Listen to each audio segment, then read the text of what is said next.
Chapter 4. At Keyhole Cove, the reef met the rocks in a huge ring.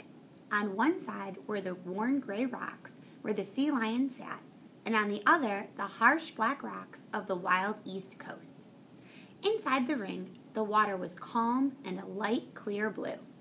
The sea shushed in and out through a hole in the reef, but only the biggest waves could break over the top. It was a perfect place for swimming. You could float on your back because if you started to daydream, you'd bump your head on the reef before you floated out to sea. When you rolled over, you could watch seahorses and shells and the open jaws of the giant clams with polka dot fish racing through them. It was the perfect place to do a coconut experiment and find out how to make a raft for Alex Rover. So early the next morning, Nim loaded up her wagon with coconuts. Fred climbed on top as she towed them across the grasslands, because it was easier than towing a wagon across the sand and rocks, to Keyhole Cove. Selkie swam around to Sea Lion Point and sat and barked for Nim to hurry up.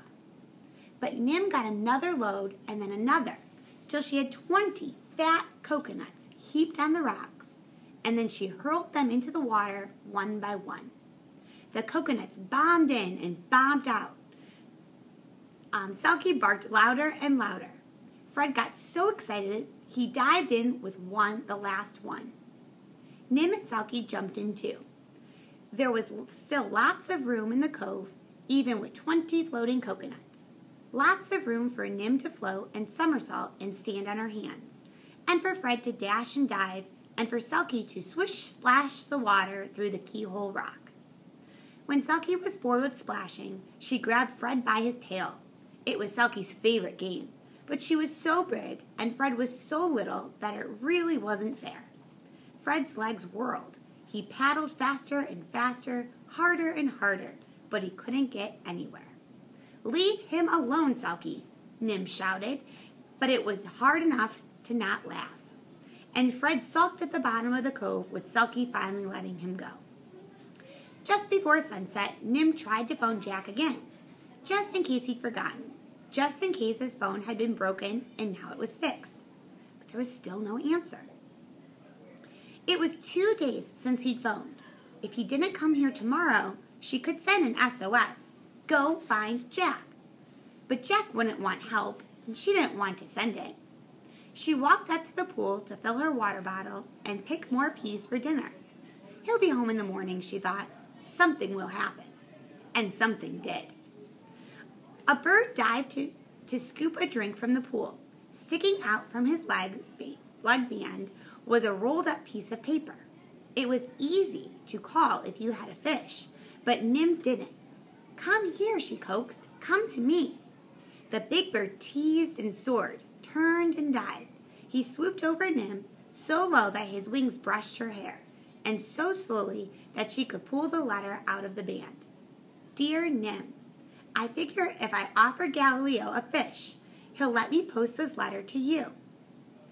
Had a fight with a freak storm, Storm 1. Took my satellite dish, a bit of my rudder, and a chunk of my forehead.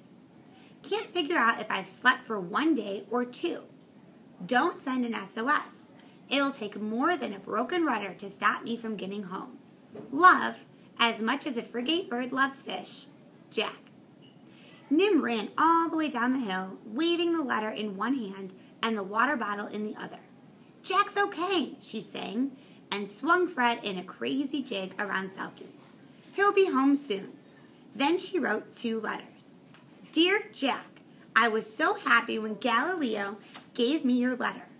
I didn't really think you'd forget to come home, but I like that better than some of the other ideas. I've been very busy doing an experiment, but I'll tell you all about it when you get home, because I have to write an email now. Love, as much as Fred loves coconuts, Nim." To aka@incognito.net. From jack.russo@explorer.net. Date, Thursday, April 1st, 1830. Dear Alex Rover, today I started an experiment to find out how you could build your raft. I dropped 20 coconuts into Keyhole Cove to see how long they'd float. They won't escape unless there's a bad storm with really big waves. I hope there won't be. from Nim. She peeled a banana, dropped it onto a piece of bread, and sprinkled it with fresh seaweed. One message, said the email box on the screen, to jack.russo@explorer.net from aka@incognito.net. Date Thursday, April 1st, 1337. Dear Nim, my hero would be devastated, depressed, and soggy if his raft didn't float. What does Keyhole Cove look like? I picture a ring of black rocks jutting out from the shore, stark against the blue sea, and bobbing ridiculously around the pool. 20 coconuts waiting to be a raft. The Coconuts of Keyhole Cove sounds like a title. With 1,000 thanks, Alex. Nim read the letter 3 times. It made her feel warm and smiling, like finishing Mountain Madness.